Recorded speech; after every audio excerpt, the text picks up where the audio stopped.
Thank you for joining us today and welcome to the Creative Saskatchewan 30 minutes live Q&A session. Today's webinar will be an overview of digital game development grants, as well as an interview with Michael Long of Foolish Metals Games, a past recipient of Creative Saskatchewan grants. Today's session will be recorded and it will be posted later to the applicant resource section of the Creative Saskatchewan website. Following the webinar, all webinar registrants will be emailed this link once the recording is available. There will also be a feedback form. Please let us know what you think about today's session. We look forward to hearing from you. My name is Charles Umi, and I'll be your host today. I am one of the 4 program advisors with Creative Saskatchewan, and I'm really excited to have you all join us today. Also with me today is my fellow program advisor, Brittany McFarlane. Brittany is the brain behind this year's Creative Saskatchewan's live Q&A session. She'll be managing the session's back-end activities today and will be taking questions from the audience. Before I proceed with introducing our guests for today, I want to acknowledge that Creative Saskatchewan supports creative entrepreneurs throughout the entire province of Saskatchewan in Treaties 2, 4, 5, 6, 8, and 10, which encompasses the unceded territories of the Nehewak, Anishinaabe, Dakota, Lakota, Nakota, and Dene nations, and also the homeland of the Métis Nation. Our office is located in the John Hopkins Regina Soundstage building in Regina on Treaty 4 territory. Now, to our special guest for today, Michael Long of Foolish Model Games.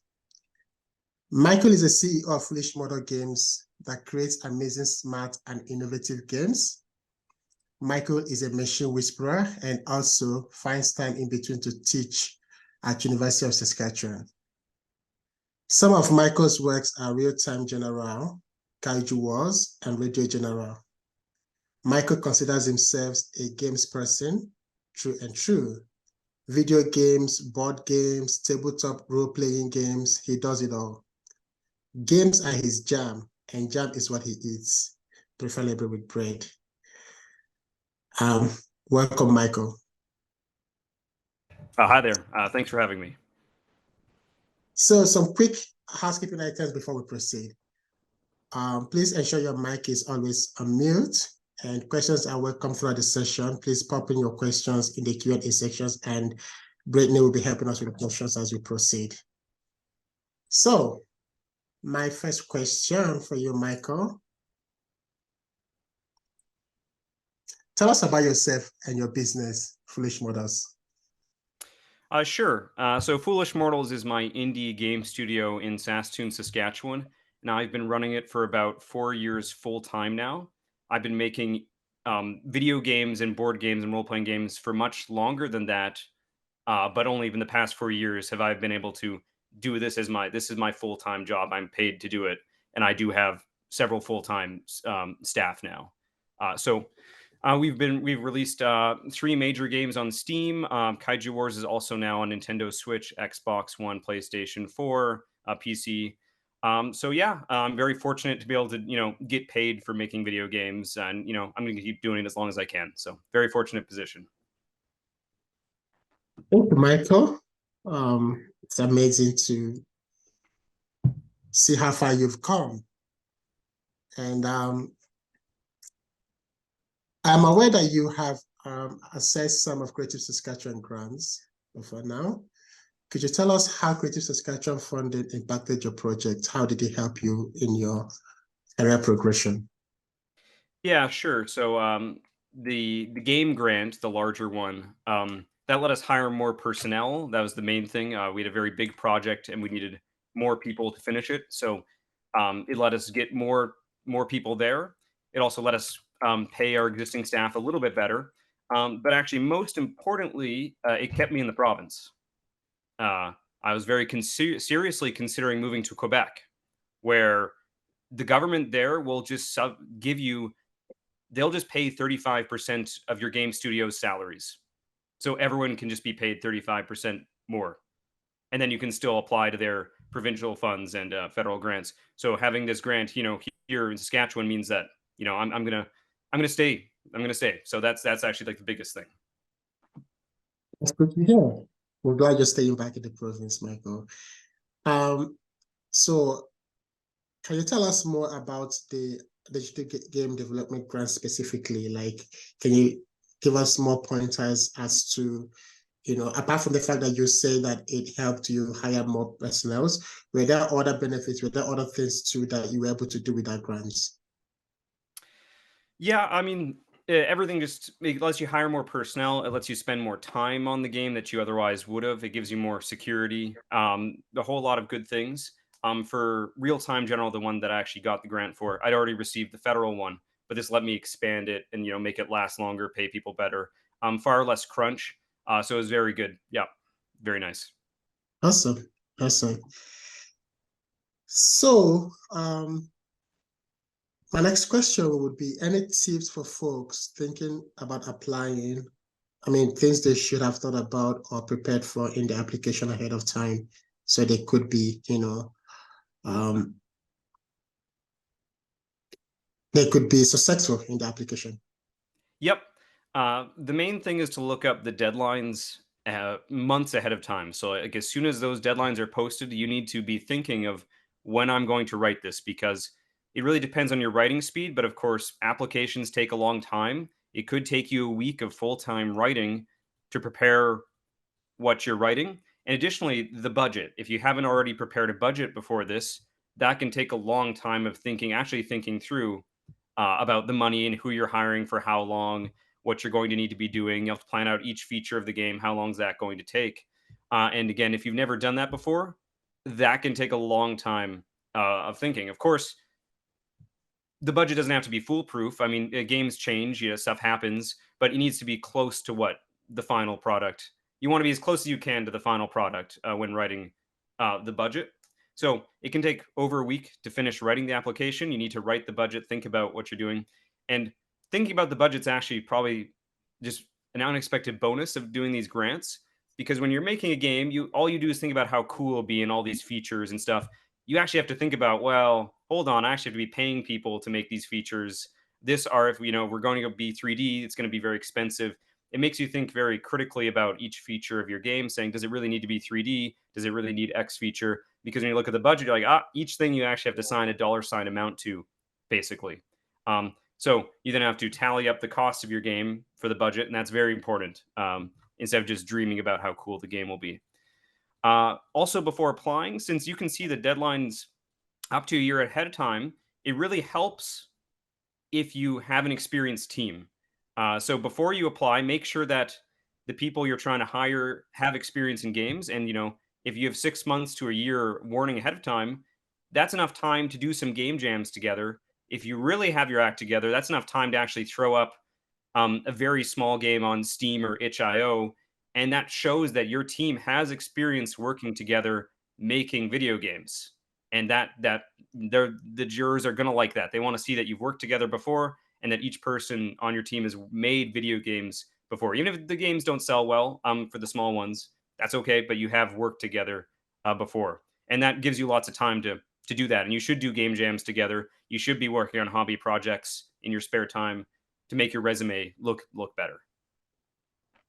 Awesome. I think you went into details in that question, which is good because most of the questions we get from most applicants, you know, where how can they make the applications better, right? Unfortunately, we're not able to answer that questions during consultations, but it's also good that you having the successful is here today so they can actually ask you direct questions as to the kind of language they might want to use in the application and the kind of things that the juries would be expecting to see being that you've been successful in this application. So do you want to shed more light on that too, like the kind of things they should or shouldn't be considering putting into the application if they want to be successful? Yeah, as for language used in the application, I think that depends. You can either treat it as like writing a formal essay and then when they ask a question in the application, you then list in bullet points a paragraph of each bullet point saying, here's we answer this of, oh, why is your game innovative or something? And then you list out here it's innovative because of this and this and this. You can kind of treat it as like an essay, writing it out very long form. I think also just being direct is very helpful. You don't need a lot of flowery language. Just being direct is good. Um, was there anything else specific? I guess feel free to email me. Actually, I will edit your application if you send it to me. I will look at it. Awesome. I don't know, Brittany, do we have any questions from the audience? We do. Question coming here. How do you go about putting together your project timeline for the application? What's been your experience with that after you got the grant? Sure, the timeline. Well, that's very hard. The answer is that it's always going to take at least twice as long as you think it will. So you need to think of the budget of like how long do you think the game development will take, and then you need to think of the budget. Well, how long can we actually pay people for to do that? So I guess it depends on how much the budget will actually inform the timeline actually and act as a deadline. So because the game grant requires that you find 50% of the money on your own, and then Creative Saskatchewan will give you up to $100,000 or 50% of your budget to match that. You need to find 50% of that money on your own. Well, that's going to limit how long you can work on your game, because you know what the 50% of the money you have. Then you look at the budget, and say, okay, I can pay 3 people full time for 1 year. Then you can kind of work backwards. Okay, I know that 1 year is the deadline, and now I need to make sure my features fit into that 1 year deadline. And if it's like online multiplayer may not be able to fit into a 1 year deadline. So you kind of work backwards from how much money can we pay people to get the months working, and then you see how many features can I fit? Do I think will fit in this 1 year timeline? And of course, you're always wrong about that. It's always going to be you get less done than you think you can because everything's very hard. Making games is very hard. So you're always going to be wrong. But I guess the question is like, how wrong are you? Yeah. Excellent. Are you ready for another question? Sure. We've got a couple more questions here. So, any advice for one-man studio applications? So yeah, and that one you're obviously not looking for other teams. You're not looking for other team members. And so you only have the one resume to put forward of yourself. So I guess your resume is going to have to be pretty good, right? Because otherwise, if you're working with a team, you bring in, say, oh, I'm bringing an artist, and this guy actually worked at BioWare for a few years. That looks really good. So you have to make sure your resume is good because you have nobody else to pad out your weaknesses. Making a video game solo is going to be pretty tough.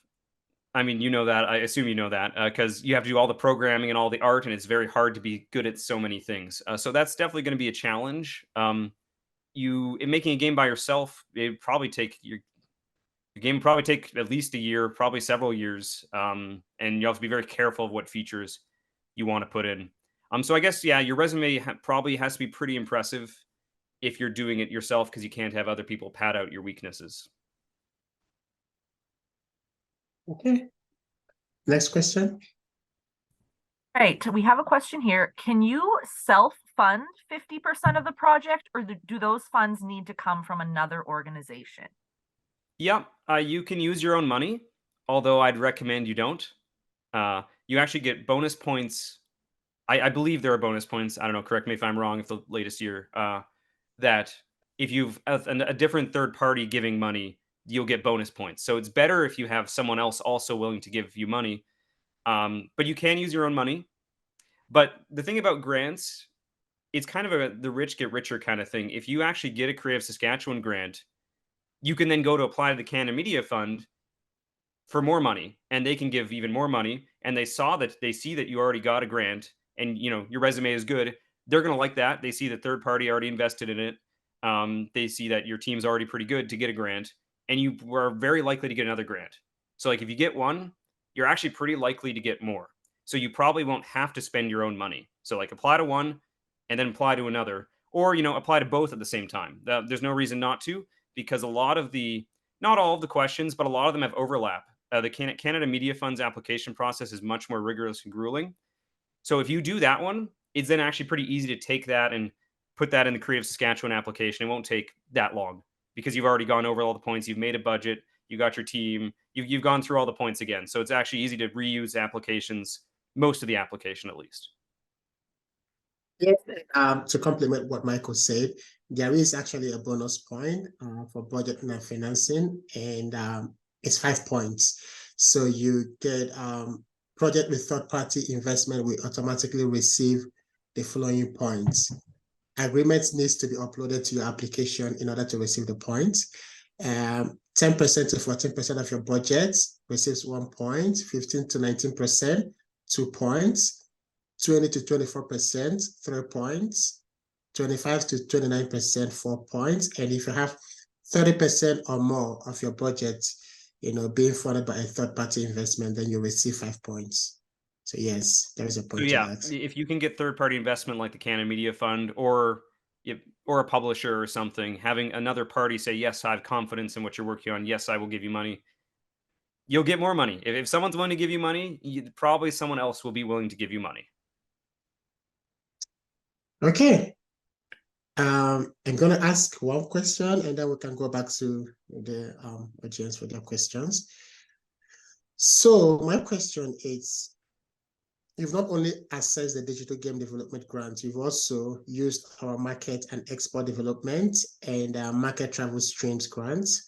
Can you tell us a bit more about how you used these grants and how they helped you out?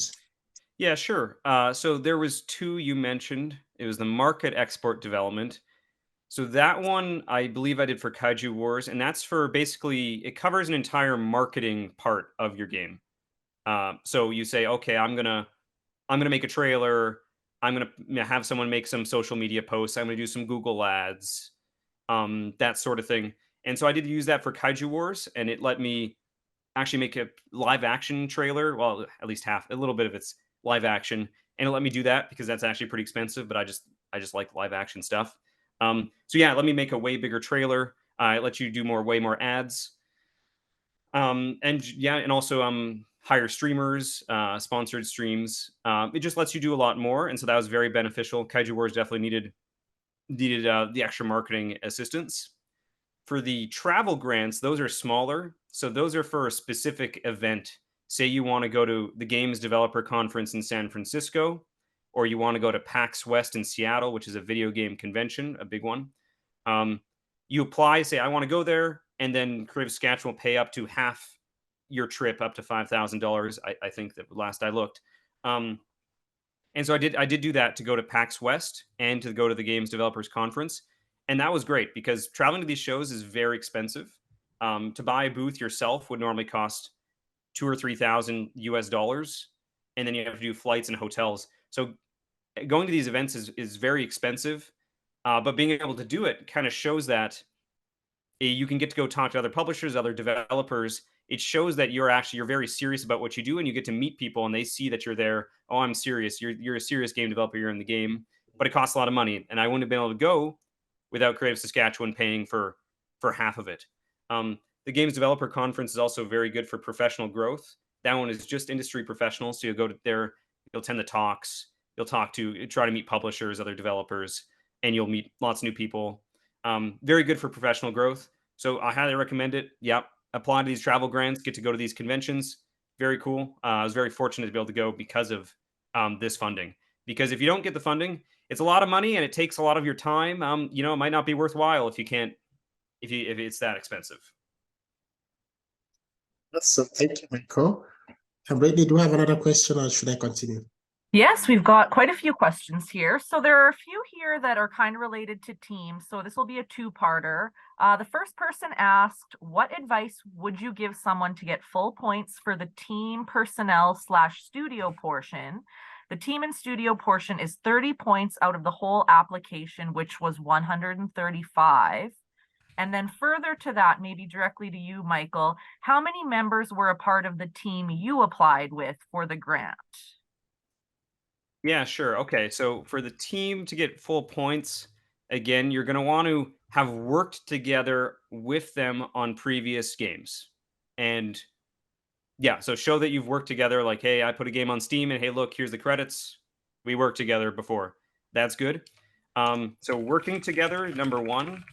They obviously, you want them to have video game experience. I mean, it isn't strictly necessary. I mean, a sound guy from TV or music, or you know, they still know their stuff, but ideally they've had video game credits, even if they're small. You want them to have worked on video games together. And again, if you have 6 months to a year ahead of time, you have time to do game jams. You do have time to do a small hobby project and put it on itch.io or Steam. You have time to work together on a game before you apply to this big one. So you have to do your prep work together, get everyone has some video game credits.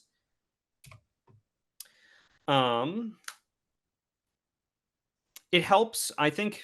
Impressive resumes helps. Certainly, if they have like computer science degrees or programming expertise, so either degrees or working at other big companies, that certainly looks good. Everyone loves like, oh, the guy worked at BioWare or something, or EA. That looks pretty good. If you can find someone with that, that looks good too. I think that covers it for team. Oh, right. And actually, for working on games together, making game jam games is good, and that's great to pad out your resume. But you want to put games on Steam. Steam is, even if the game doesn't sell well, people view Steam as like, this is a real platform that people actually buy and spend money on. itch.io is also good, but people don't actually spend money on Steam. People want to on itch.io. People buy games on Steam. Put your game on Steam. Even if it doesn't sell well, it shows that this is like a real commercial credit rather than just a game jam game. Like, that's going to be much more valuable on your resume than just game jam games. Though, again, I encourage you, do game jams, but put one on Steam. Put one of your game jam games on Steam after working on a little bit more. That's a very good experience.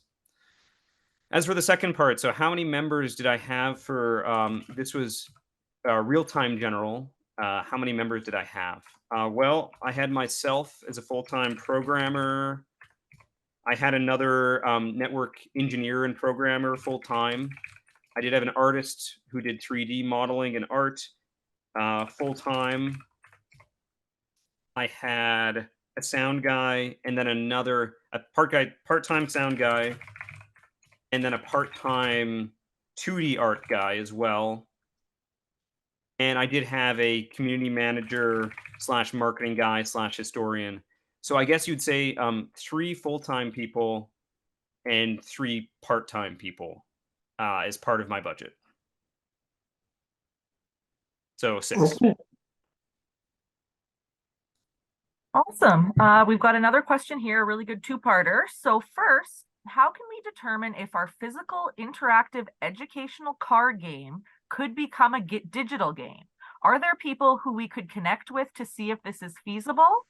And second, are there standard rates for game developers, and what positions would we need to consider? Okay, that is a physical educational card game turned into a video game is extremely specific. I would suggest if you're in Saskatoon, come to my monthly game design meetups. Yeah, and we just bring games there, games that local people are working on, and then we talk about them. And it kind of also gives you a deadline to work on stuff. So if you're in Saskatoon, come to that. If you send me an email, I might be able to tell you more about that. Yeah, it's hard. It's hard to know. That's a very specific question. I'm not exactly sure how else to help you there. I guess you'd have to see if there is demand for the video game. Like if looking at the physical card game, you have to check to see, is there demand for educational card games? Probably I would start with, if you want to see how hard it would be, make it during a game jam. Say that, a game jam is where you make a video game over a weekend or 2 days, 48 hours. Try making that game yourself or with your team that you have right now over one weekend and see how far you get. And then you'll realize how hard it is moving forward, and see if this is something you still want to pursue. As for standard rates of pay, well, that really depends. Since people like video games, they'll often work for less than what like the industry standard like tech or IT rates would be. As an outside consultant, I would charge like $100 an hour. But if you're a relatively new team without without many credits to your name or like big game releases, you'll hire people for far less than $100 an hour. Or yeah, so I guess anywhere for a programmer, it really depends on their experience. Anywhere between $30 and $100 an hour. I wouldn't go any lower than 30 for sure, because tech will pay a lot way more. Also, to complement that, we have this Saskatchewan Interactive organization, the Sask Interactive, which is Saskatchewan Interactive Media Association. Also, I think they're also a good resource to connect with in case you're looking at industry standards and things that have to do with gaming in Saskatchewan.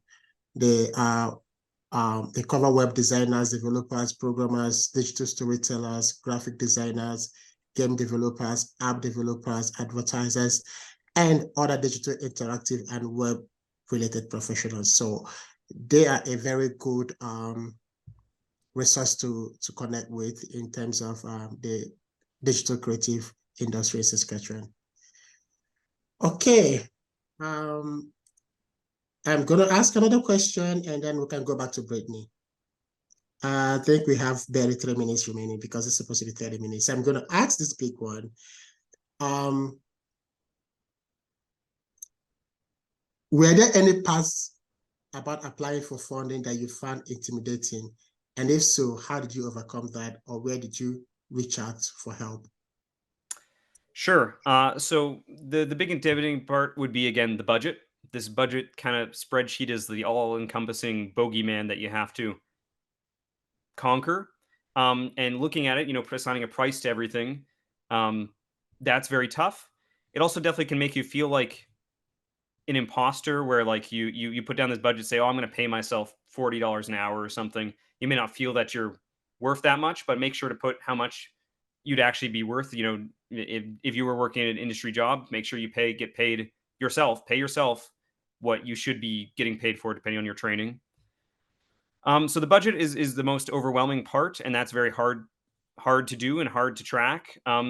Make sure to always don't underestimate the budget, because you can't. It's very hard to get more once you've already submitted it. You can't do that. So you want to make sure your budget doesn't underestimate how much time you're going to use. And I guess related to the budget, the other intimidating part is, of course, for the game development grant, the other 50% of the money, right? Like you need to find this other 50% yourself. So either self-funded, Kickstarter, publisher, Canada Media Fund. You need to find that somewhere else. That can be intimidating.